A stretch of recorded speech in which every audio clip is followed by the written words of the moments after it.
पूर्व मंत्री, समांडर विधायक और कांग्रेस के कार्यकारी अध्यक्ष बंधु तिर्की की विधायकी जाने के बाद अब आगे किसकी बारी है, ये सवाल राजनीतिक गलियारे में चर्चा का विषय बना हुआ है। दरअसल राज्य के कई विधायकों पर लगे गंभीर आरोप के मामले किसी न किसी न्यायालय में चल रहे हैं। एक रिपोर्ट देख लीजिए। बंधु तिर्की की विधायकी जाने के बाद बढ़ी विधायकों की धड़कनें। न्यायालय में कई विधायकों पर गंभीर आरोपों के मामले हैं लंबित। 81 में से 44 विधायकों के खिलाफ भ्रष्टाचार के 7 आपराधिक मुकदमे, 2 साल या उससे अधिक की सजा होने पर विधायकी जाना तय। माननीय विधायक बंधु तिर्की को आय से अधिक संपत्ति मामले में 3 साल की सजा होने के बाद कई विधायकों की धड़कनें तेज हो गई है। दरअसल राज्य में 81 में से 44 विधायकों के खिलाफ भ्रष्टाचार के अलावा आपराधिक मुकदमे दर्ज हैं, जिनके मामले विभिन्न न्यायालयों में चल रहे हैं। और उन मामलों में कभी भी कोर्ट से फैसला आ सकता है। कोर्ट के फैसले में 2 साल या उससे अधिक की सजा जिन विधायक को होगी और उनकी सदस्यता जाना तय है। कूड़ा प्रकरण जो हमारे और मांझी प्रखंड से शुरुआत हुई थी, जो इनोटेका का जो भी मामला वहीं से शुरुआत हुई थी। सारा मामला इनोटेका का वहीं जो जमीन मुद्दा वहीं से शुरू हुआ हम लोग का। जब इनोटेका का जो निकाले हम लोग डॉक्यूमेंट, उसी में बहुत सारा माने डॉक्यूमेंट्स मिला हम लोग को, जो मधुकड़ा प्रकरण का जो 2008 में हम लोग जो PIL किए थे। आय से अधिक संपत्ति के मामले में पूर्व मंत्री सह विधायक भानु प्रताप शाही, विधायक कमलेश सिंह रांची CBI कोर्ट में ट्रायल फेस कर रहे हैं, जिनके मामले अभियोजन गवाह के स्टेज पर चल रहा है। वहीं रामगढ़ जिला के गोला में हुए गोलीकांड के मामले में विधायक ममता देवी के खिलाफ आरोप गठन हो गया है, जिसकी सुनवाई हजारीबाग जिला कोर्ट में स्पीडी ट्रायल के माध्यम से होगी। उस मामले में भानु प्रताप शाही भी हैं, कमलेश सिंह भी हैं, मधुकोड़ा हैं, अन्य सब जो उस समय तत्कालीन जो मंत्री रहे थे उन लोगों का सबका है।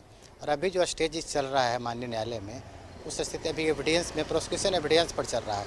प्रोसिक्यूशन एविडेंस जब समाप्त होगी उसके बाद फिर बयान होता है अभियुक्तों का। अभियुक्तों के बयान के बाद जब खत्म होती तो फिर डिफेंस एविडेंस पर जाता है, तब फिर तत्कालीन फिर उसके बाद आर्गूमेंट होता है, उसके बाद निर्णय का स्टेज आता है। तो ये प्रक्रिया न्यायिक प्रक्रिया है जो कि इस तरह से होगा, लेकिन अभी जो चल रहा है वो स्टेज वो एविडेंस पर। साल 2019 के चुनाव के वक्त दिए गए शपथ पत्र पर गौर करें तो राज्य के 44 ऐसे विधायक हैं जिन पर आपराधिक मामले दर्ज है।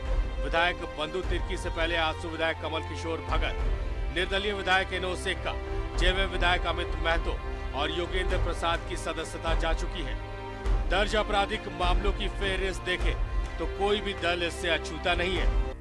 कैमरामैन रिंकू के साथ रांची से न्यूज़ 11 भारत के लिए दीपक उराव की रिपोर्ट। और राजेश जी हमारे साथ जुड़े हुए हैं, सीधा रुख करते हैं। राजेश जी भाई, मुझे याद है बंधु तिर्की से आज से 2 दिन पहले मिलने के लिए पहुंचे थे कुछ विधायक। उमाशंकर अकेला पहुंचे थे मिलने के लिए, रणधीर सिंह भी मिलने के लिए पहुंचे थे, इरफान अंसारी भी मिलने के लिए पहुंचे थे, तमाम लोग पहुंचे थे। तो उमाशंकर अकेला ने एक बात कही थी कि भाई अब मुझे तो डर लग रहा है। उनके डर का मायना जो है वो आप समझ सकते हैं। वो कहेंगे मुझे अब धरना प्रदर्शन में भी एक विधायक होने के नाते बैठने में डर लग रहा है कि कहीं मुझे अगर किसी ने फंसा दिया तो लपेट लिया जाऊंगा, इस तरीके के उनके शब्द थे।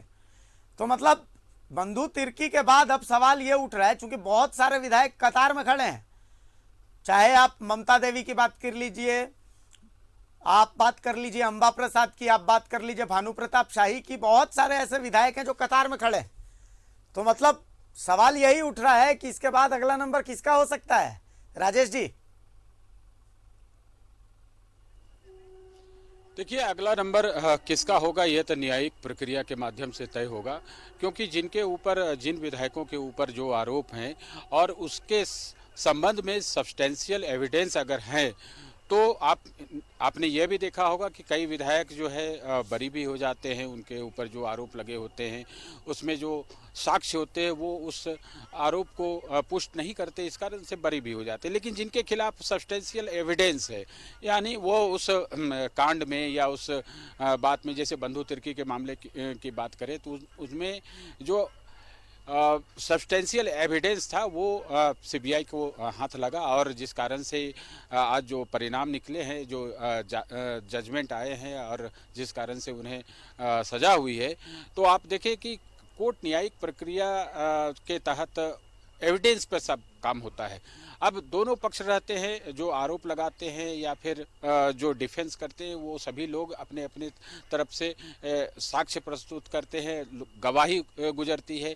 उसके बाद कोर्ट इस मुकाम पर पहुंचता है कि आखिर इसमें मामला क्या है।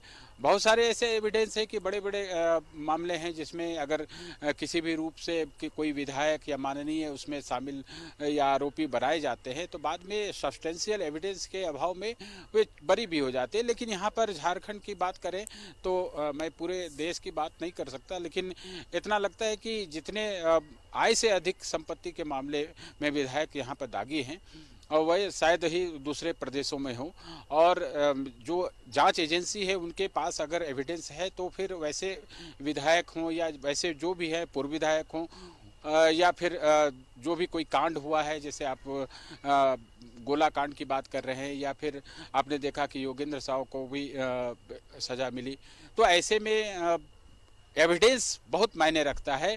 और जो जांच एजेंसी है, चाहे वो पुलिस हो, सीबीआई हो या अन्य कोई जांच एजेंसी है, वो एविडेंस अगर उपलब्ध करा देती है कोर्ट को, तो कोर्ट एविडेंस के माध्यम के आधार पर सजा करता है या एक्विटल होता है। तो झारखंड में कई विधायकों का आपने नाम लिया, भानु प्रताप शाही हैं, इसके अलावा कमलेश सिंह हैं, इन लोगों के मामले अभी चल रहे हैं। अब कोर्ट पर निर्भर करता है, कोर्ट क्या देखता है, जो एविडेंस कोर्ट के समक्ष प्रस्तुत होंगे उसके आधार पर कोर्ट का आदेश आएगा। हो सकता है सजा भी हो जाए या फिर एक्विटल भी हो जाए। तो कोर्ट का मामला है, बहुत ज़्यादा इस पर हम लोग तर्क वितर्क नहीं कर सकते कि कोर्ट क्यों करता है। कोर्ट का एक अलग न्यायपालिका की अपनी अलग एंटिटी है, उसे काम करने का अपना तरीका है, और जिस आधार पे आदेश आते हैं, फैसले आते हैं, वो हम सभी को पता है। तो जाहिर सी बात है कि अब अगला कौन होगा, तो अगला कोई भी हो सकता है जिनके खिलाफ एविडेंस होंगे, जो उस कांड में संलिप्त पाए जाएंगे और दोषी करार दिए जाएंगे, तो वो सजा के भागीदार होंगे। अब सजा कितनी मिलेगी, किस कांड में कितनी मिलेगी, यह तो कोर्ट तय करेगा। लेकिन जो अगर इन्वॉल्व हैं, उनके खिलाफ साक्ष्य है, तो वो सजा भुगतने के लिए तैयार भी रहे। भारतीय राजेश जी, एक सवाल जो है, मौजूद सवाल ये है कि मांडर विधानसभा की अब बात कर लेते हैं। मांडर विधानसभा में अब बंधु तिर्की के बाद, चूंकि बंधु तिर्की की विधायकी अगर चली गई, अब तो तय है ये तो कि अब इनको आज कल में जब भी उनको इस्तीफा तो देना पड़ेगा। जहां तक अगर मैं तकनीकी रूप से कुछ गलत बोल रहा हूं तो मुझे वो सही कर दीजिएगा। तो बंधु तिर्की के बाद अब कौन, चूंकि बहुत से चेहरे इसके बाद अब मांडर में अपना चेहरा चमकाने की कोशिश करेंगे। राजेश जी,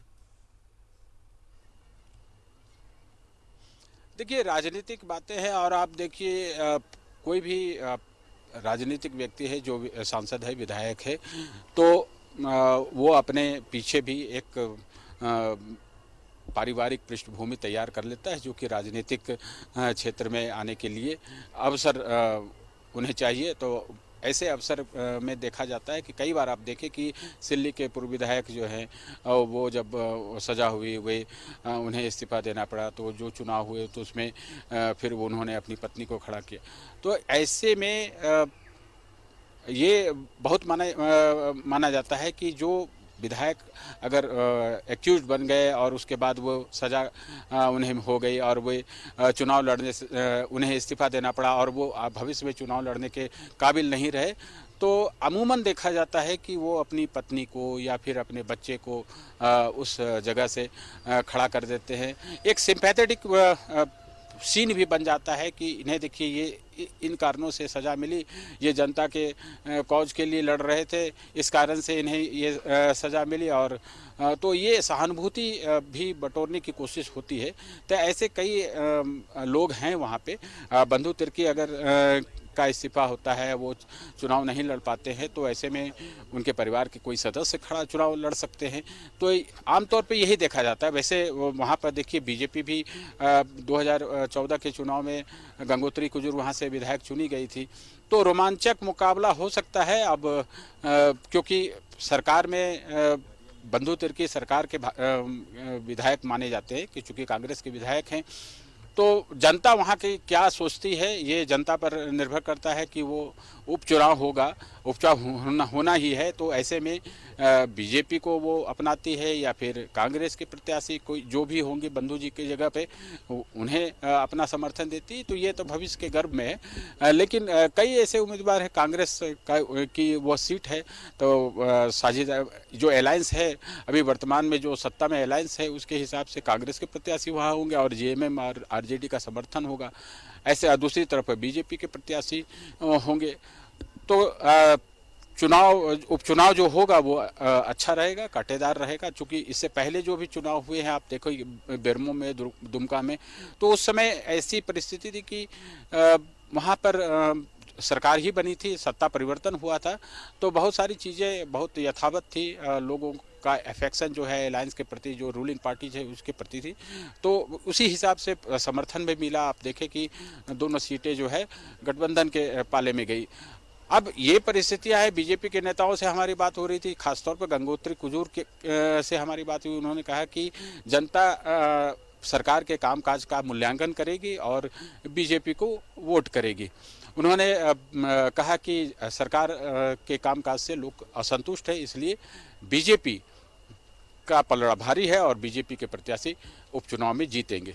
कमोवेश देखना होगा, ये तो जनता की अदालत है, जनता की अदालत में कौन आता है, बंधु तिर्की की जगह कौन प्रत्याशी होते हैं, उनके परिवार के सदस्य होते हैं या फिर पार्टी किसी और को प्रत्याशी बनाती है।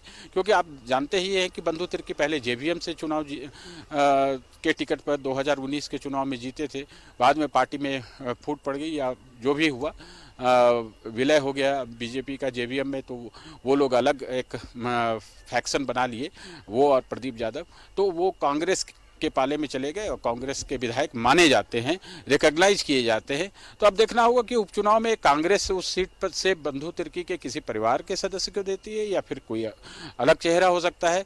तो लेट अस वेट, हमें इंतजार करना चाहिए कि क्या होता है। धीरे धीरे जब प्रक्रिया आएगी 6 महीने के अंदर ये उपचुनाव हो सकते हैं। यस, बिल्कुल वेट एंड वॉच की रणनीति। हाँ, हमें वेट एंड वॉच करना चाहिए। हम लोगों के पास और बहुत ज्यादा ऑप्शन बचता नहीं है Rajesh ji wait and watch के अलावा।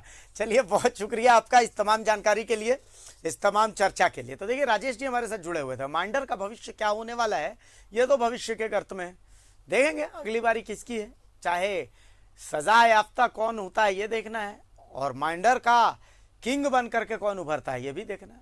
सवाल तो वही रहेगा, अगली बारी किसकी। डंके की चोट में फिलहाल यहीं तक, नमस्कार, जोहार।